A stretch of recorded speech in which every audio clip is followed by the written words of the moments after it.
Hello guys, a while ago I challenged myself to beat ULTRAKILL using only the blue weapon variant. Surprisingly, it went way better than I expected, but that was only the beginning. Today, we're taking the next step in this challenge series. The blue weapons are gone, and now I'm only allowed to use the green variant. If you've seen the first run, welcome back. If you're new here, don't worry, you won't miss anything. Let's see if the green only is actually harder. So I'm gonna have the piercer, but I'm not gonna use it. Oh.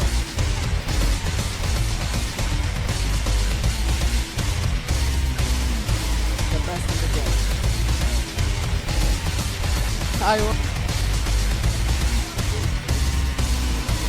The first few levels weren't really that difficult. Preload went pretty much exactly as you expect. It was easy and I didn't have any major problems getting through it. I played this layer so many times that at this point I don't even always feel like I'm actively playing it. Sometimes I just go through the entire thing on autopilot. I know the levels, I know the enemies, I know the encounters, and everything just happened automatically. Preload is probably the easiest layer in the game, so I wasn't expecting it suddenly to become a massive challenge just because I was using a green weapons. But there's already one pretty important difference compared to the blue only run. I have a lot less experience with some of these weapons. There are green variants that I use all of the time, but there are also some that I almost never touch in the normal gameplay. So even though preload itself wasn't difficult, I could already tell that I wasn't as comfortable with my arsenal as doing the previous challenge. With the blue weapons I know exactly what I was doing almost all of the time. Here I was still figuring out how to properly use some of these weapons I have basically ignored until now. It wasn't a problem yet, but it was definitely noticeable. The challenge was already feeling harder than blue only, not because preload was difficult, but because I simply didn't have the same level of experience with the weapons I was forced to use. Still, for now, there wasn't pretty much to complain about. Preload was preload and I made through it with any major issues. At this point I was starting to think that this challenge might not be that difficult, and I found out how wrong I was. Normally, I assumed I would be able to use the whiplash to pick up the skulls without needing the blue or red arm. It made sense in my head. The whiplash can grab objects, pull them towards you, and move them around, so I thought this would obviously work. Unfortunately, it doesn't. 1-1 wasn't a problem because I used the coin skip, but I got to 1-2, and that's where the entire challenge suddenly came to a stop. I spent hours trying to get the whiplash to pick up the skull. I tried different angles, different positions, different timings. I tried to glitch myself into the right position. I looked online to see if anyone had found out the way to do it. Nothing worked. I kept trying and trying because I really didn't want to give up on the challenge this early, but eventually I had to accept the fact that it simply wasn't possible. The whiplash just can't pick up the skull by itself. And honestly, that really annoyed me, because to me, using a different arm felt like cheating. The whole point of this challenge was to use only green weapons, and bringing out the blue arm just to progress through the level felt like I was breaking my own rules. But I also wanted the challenge to actually be possible, so instead of giving up, I started looking for some kind of compromise. I needed a way to progress through the level while it's still keeping the challenge itself intact. And eventually I found one. If you have the whiplash and the feedbacker equipped, you can use the whiplash on the skull, and it will pull the skull towards the blue arm. The same thing goes when you're placing the skull as well, so technically I still wasn't using the blue arm to attack or deal damage. I was only using it as part of the interaction required to progress through the level.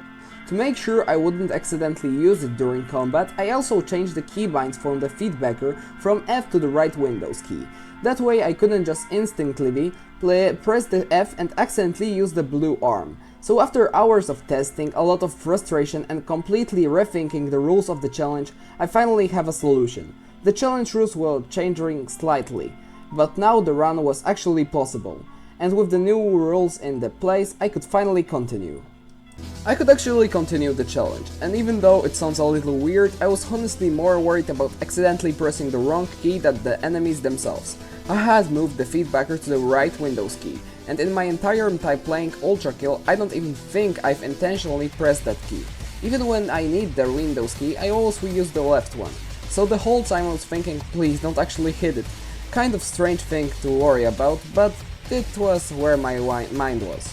Luckily, everything went surprisingly well. Maybe that's just because Limbo isn't a particularly difficult layer. Once I got used to the new controls, I didn't really run into any major problems, and the challenge started to feeling normal again. The only fight I usually consider somewhat demanding in this layer is the first V2 fight. Even after all this time, it's still one of those encounters that keeps you focused from the start to finish. I also decided not to use a dead coin strategy. I wanted to beat the fight normally using the weapons I had available, even if it made things a bit harder. Because of that, the fight was definitely more intense than usual, but in the end everything worked out and I managed to take V2 down without too much trouble. At this point I thought the challenge would end up being around the same difficulty as Blue only. With the updated rules I figured everything would balance itself out. I couldn't have been more wrong. I didn't realize just how much I relied on the feedbacker until I wasn't allowed to use it anymore. You don't really notice how important the mechanic is until it's suddenly gone. 2-1 wasn't a problem at all. Honestly, I think it's even easier to P-rank than Prelude. 2-2 was basically just a formality. At that point I wasn't questioning will I beat it, it was more like can I finish it under a minute. 2-3 wasn't particularly difficult either. There were a couple of rough moments, but nothing really slowed me down. So naturally I walk into 2-4 feeling pretty confident. I genuinely thought last was going to be one of the easiest layers in the entire challenge. Then I remember something. The main boss of 2-4 is practically built around parrying, and I couldn't parry. I had completely forgotten about that. I went into the fight full of confidence and yeah, that confidence disappeared almost immediately. I don't know if my skill suddenly vanished overnight or if Hakita secretly turned my game to brutal difficulty, but one of the bosses I normally consider pretty easy became an absolute nightmare without the feedbacker. Maybe it really was just a skill issue, I'm not rolling that out. But I still spent around 21 minutes fighting that boss and when I finally won, it didn't feel clean at all. It felt like I survived through the combination of luck, stubbornness and refusing to give up. Now we're in Gluttony. I still remember how much this layer destroyed me during my first playthrough, but this time it was a completely different story. It went by surprisingly smoothly and honestly there isn't much to talk about here. The layer itself wasn't the challenge. But there is one thing worth showing. At this point it was around 2:35 in the morning. I'd been playing this for hours and I was completely exhausted. My brain barely functioned anymore and I was genuinely starting to lose it. I was so mentally tired that I somehow started randomly quoting Gabriel's voice lines. And for some reason I sounded like I was 5 years younger. So instead of dragging this section out, there is a short clip of what ULTRAKILL does to a person after hours of playing at 2:30 in the morning. Starting ULTRAKILL for me, Mind Flyer was hard. I was like saying, yeah, the Mind Flyer is really hard. In Brutal, I think the Mind Flyer is kinda hard, but and like the standard difficulty, it's nothing. Machine, turn back now. The layers of this house are not for your kind. Turn back or you'll be crossing the will of God.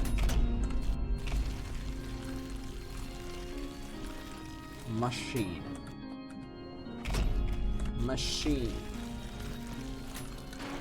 I am freaking machine. Your choice was made. As the righteous hand of Father. While editing this, I only just realized how unbelievably embarrassing this actually is. I have no idea that was going through my head at that hour, but anyway. The next up was Greed, even though it's one of my least favorite layers, except for 4-4, because that level is absolutely amazing. I somehow ended up playing through almost the entire thing on pure autopilot. I was so tired that I didn't even bother doing most of the skips I normally use. I wasn't really struggling with the layer itself, I was struggling with staying awake. By this point, it was getting close to 3 AM, so my only goal was to get through the Greed as quickly as possible. I had already decided that as soon as I finished this layer, I was going straight to bed. I never thought that my biggest enemy in Ultra Kill challenge wouldn't be a boss, it would be me. I finished Greed, went to sleep, and thought everything was going to be fine. Yeah, I was very wrong. Well, that's not entirely true.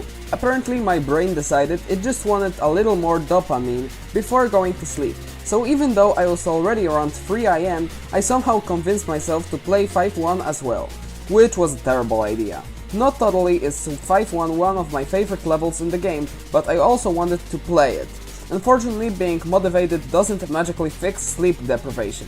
I played that level absolutely horribly. Looking back at the footage, I honestly have no idea how I even managed to finish it without falling asleep at my keyboard. But eventually, I gave up, went to bed and called it a day. The next day was a completely different story. I sat down at my PC around 6 PM, fully rested, and I genuinely felt like a completely different person. It was like my brain finally decided to start working again. I'm not going to drag this section out, because honestly, there isn't much to say. I got through the entire Brat layer with absolutely no problems, and honestly, I wasn't surprised at all. After finally getting some sleep, the game suddenly felt so much easier. I was making decisions faster, reacting properly, and most importantly, I wasn't randomly questioning Gabriel anymore. 5-2 was basically free because of the ferryman skip. I just give him the coin, he lets you pass, and the boss fight is completely skipped. 5-3 is always a bit of gamble. Like I said in the previous video, it's either the easiest ever or it takes 20 attempts. This time too, everything went perfectly. 5-4 was a little tricky in a few places, but I figured out everything almost immediately and finished it without much trouble. So, here's live reaction. So weird, all of the shit. Basically, I have a little think about it, so yeah. But ULTRAKILL isn't hard, isn't it? I mean, not hard, scary. ULTRAKILL is pretty hard. Yeah, whatever, we beat Leviton. So, layer 6. At this point I honestly expected the green only challenge to be much harder. Maybe it actually is, but I didn't really feel that way anymore. Earlier in the run, I had something to say about almost every level, but here, I really don't. I just keep moving forward. Hersey is easily my second favorite layer in the entire game, only behind Fraud, and there are two big reasons for that. First, this layer has my favorite ULTRAKILL soundtrack of all time, Altars of Apostasy. Every time it starts playing, it somehow makes the entire level even better. And second, Gabriel. He's my favorite character in the game, and his second boss fight is one of my favorite moments in ULTRAKILL. I could probably spend the next few minutes explaining why I love this layer so much, but honestly, I think what happened after I finished 6-2 explains it better than I ever could. So, here's me glazing Gabriel for absolutely no reason.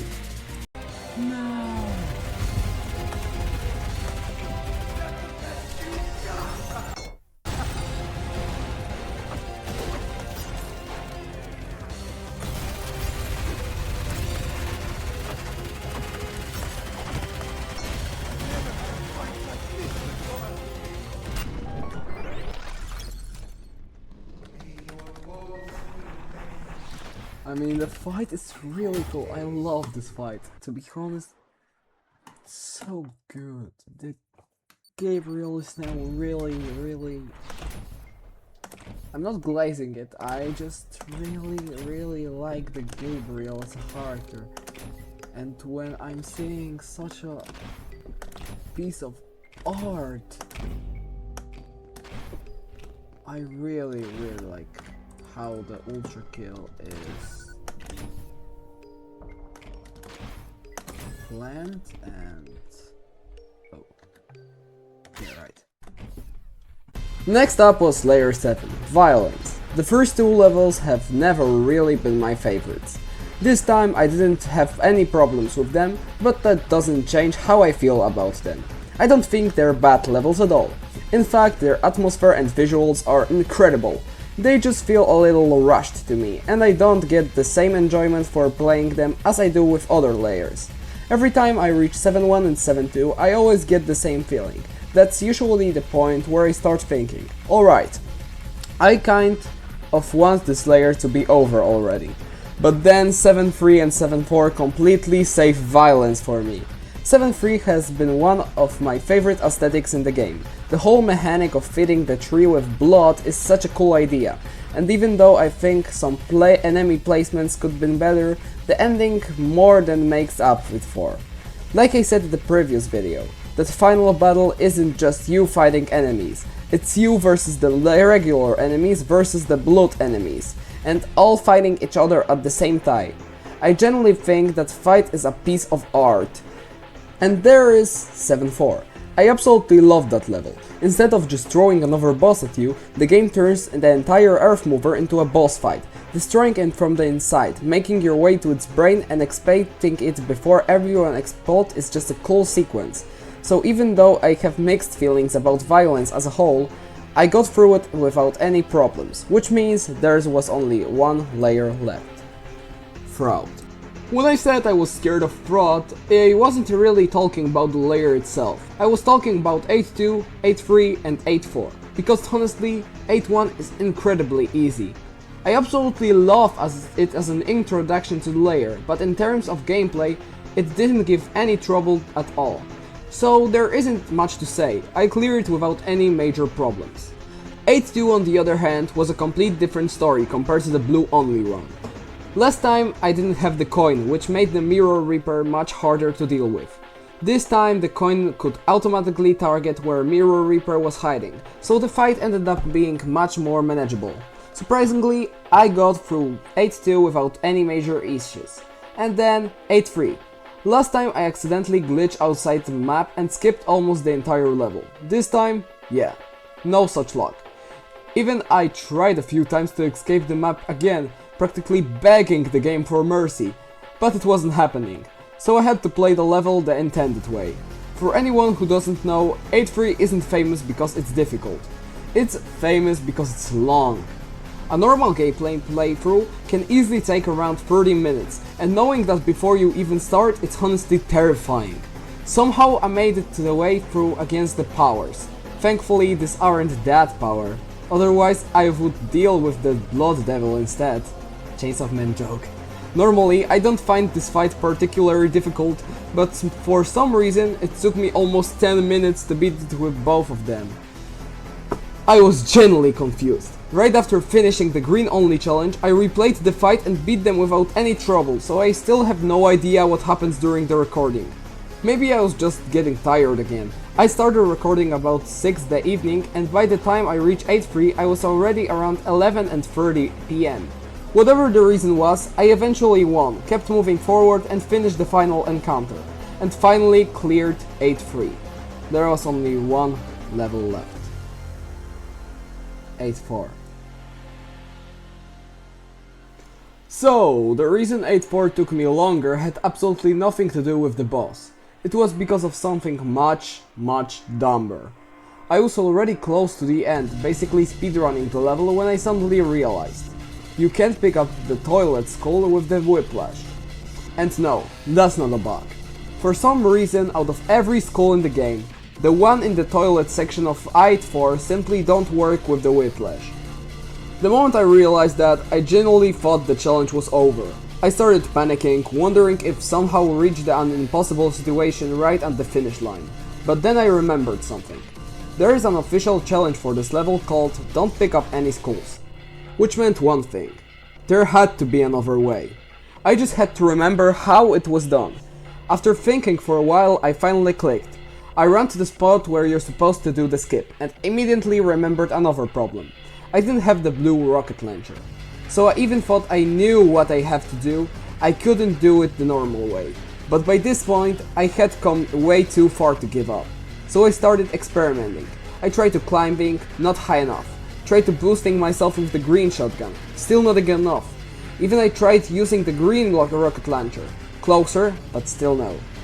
I just kept trying different combinations over and over again, until I finally found it. A rocket boost, followed by 3 perfectly timed jumps. It worked! I actually made it. At that point there was only one thing left to do. Beat the final boss. It took me a couple of attempts, but eventually I won. Which means the green challenge only was finally complete! But now, let's look at the live reaction. Let's go! Oh, man, this is so shitty.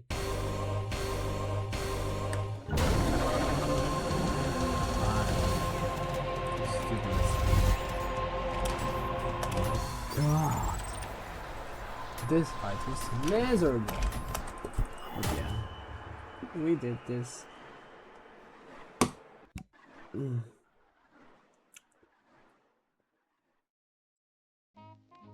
Thank you guys. Oh my god, this means a lot for me. Oh yeah. And that's the end of the green only challenge. Honestly, it turned out to be a lot more fun and a lot more difficult than I expected. There were plenty of moments where I thought the run was over, but somehow we made it through the end. If you watch all the way through, thank you so much for watching. I did really appreciate it. But we're not done yet. There's still one final challenge left. Red weapons only. I'll see you in the next one.